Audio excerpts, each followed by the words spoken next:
She popping and dropping, she rocket top, it's no stopping. Got me deep in my pockets, I'm about to give her my wallet, and I'm like, yeah, I'm like, wow. She popping and dropping, she rocket top, it's no stopping. Got me deep in my pockets, I'm about to give her my wallet, and I'm like. Anyway, start. Gotta do it by hand again. Get it going. Welcome back. We are here at Crossbar Ranch in Davis, Oklahoma for the Hootenanny. The fall Hootenanny is what they call it.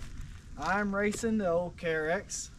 I'm trying to talk Brent into racing his Turbo R. He's a little on the fence about it, but I'm racing the Rock Bounty.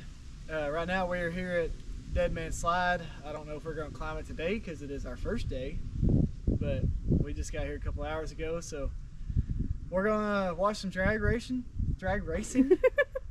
watch some mud bounty racing, and do some rock bounty racing. See what happens this weekend. Yep, hit some trails and take y'all along with us.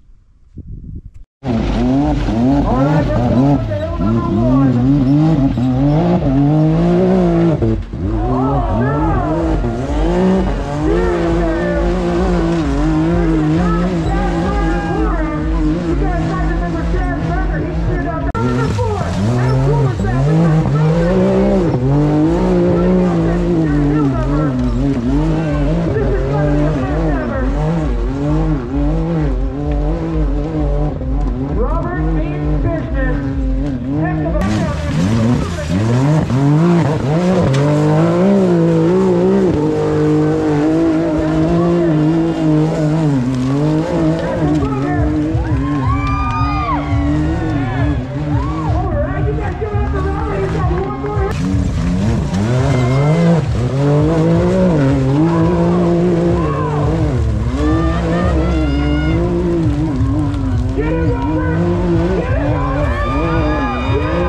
'Cause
on your wheels.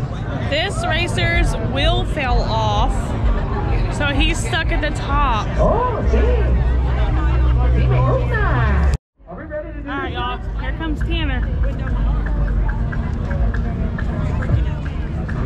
All right, Tanner McKnight. Let's go, baby. Give it up for Come on, Tanner. baby. Let's go! Let's go! Oh, he's going wild. Let's go! Let's go!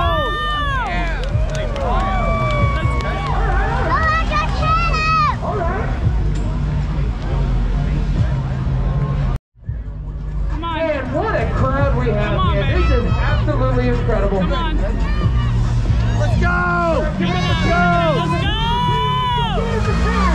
Easy, easy, let's go. Let's go!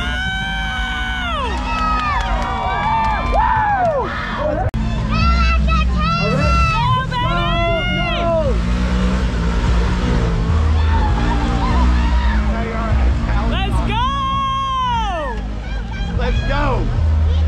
Let's go!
we get into this video, it's not talking trash about anybody or trying to start beef.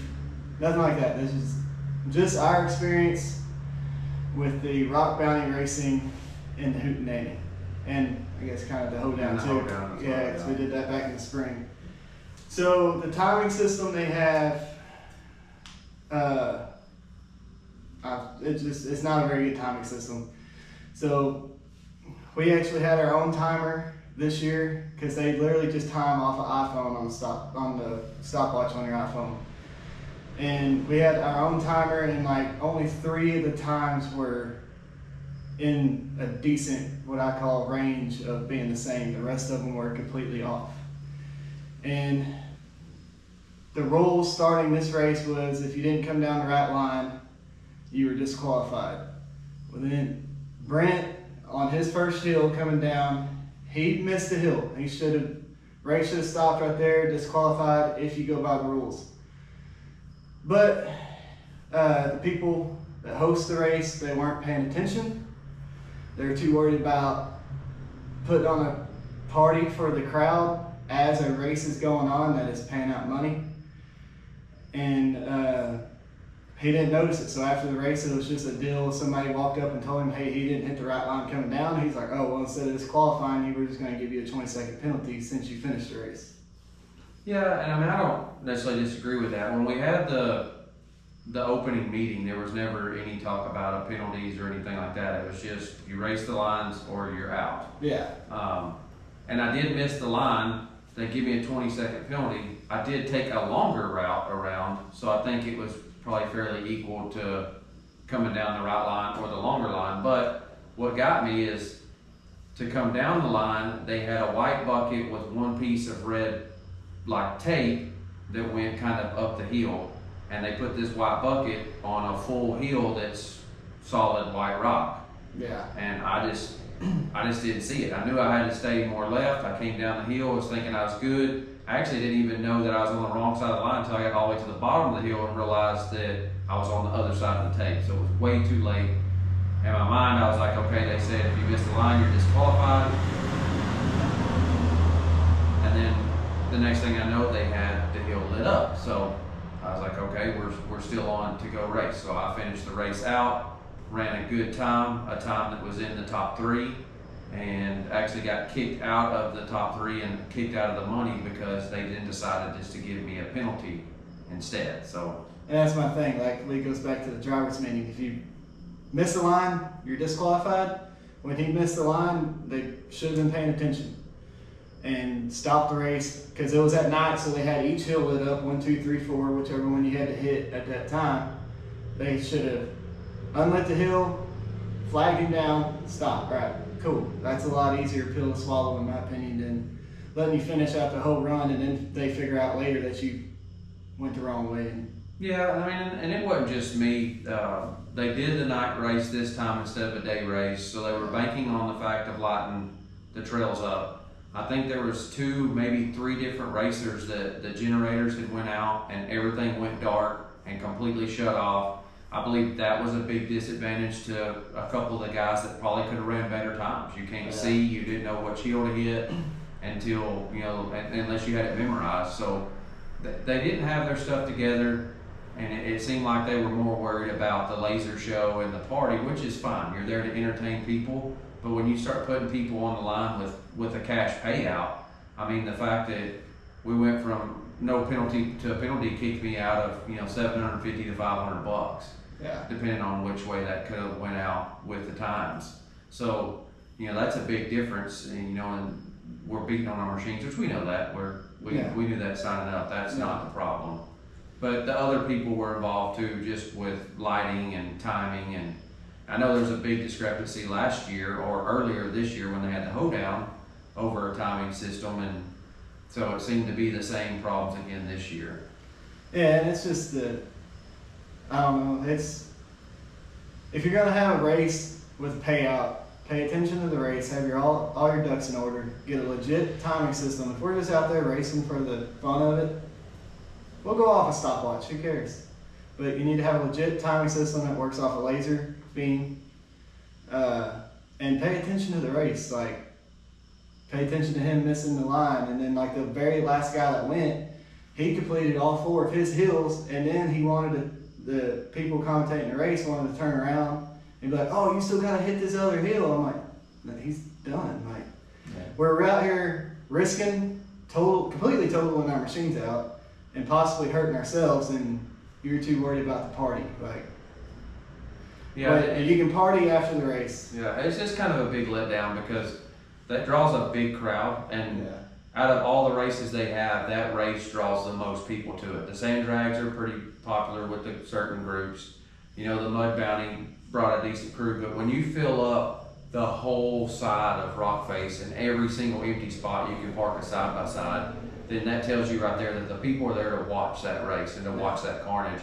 And doing it at night really robbed the spectators as well, because you can't see nothing but a light bar or a set of headlights going up a hill, and then that's it. You can't see nothing after that. So I think it was not a good idea to do the night race and do the same timing system. One thing they did do this year is a randomizer. So instead of hitting hills in order 1, 2, 3, 4, they actually randomize it for every racer. So every racer hit all 4 hills, but at different times. I did like that. I like that. Yeah. That did make it neat. You know, you might hit the hardest hill first and the easiest hill last, or vice versa. You might have to hit the hardest hill last. So it really did change that up, and that was a lot of fun. That's just kind of our take on it. I hope y'all enjoy the video. You got anything else you want to add? No, I think that we'll keep it that short. All right then. Hope y'all enjoy the video.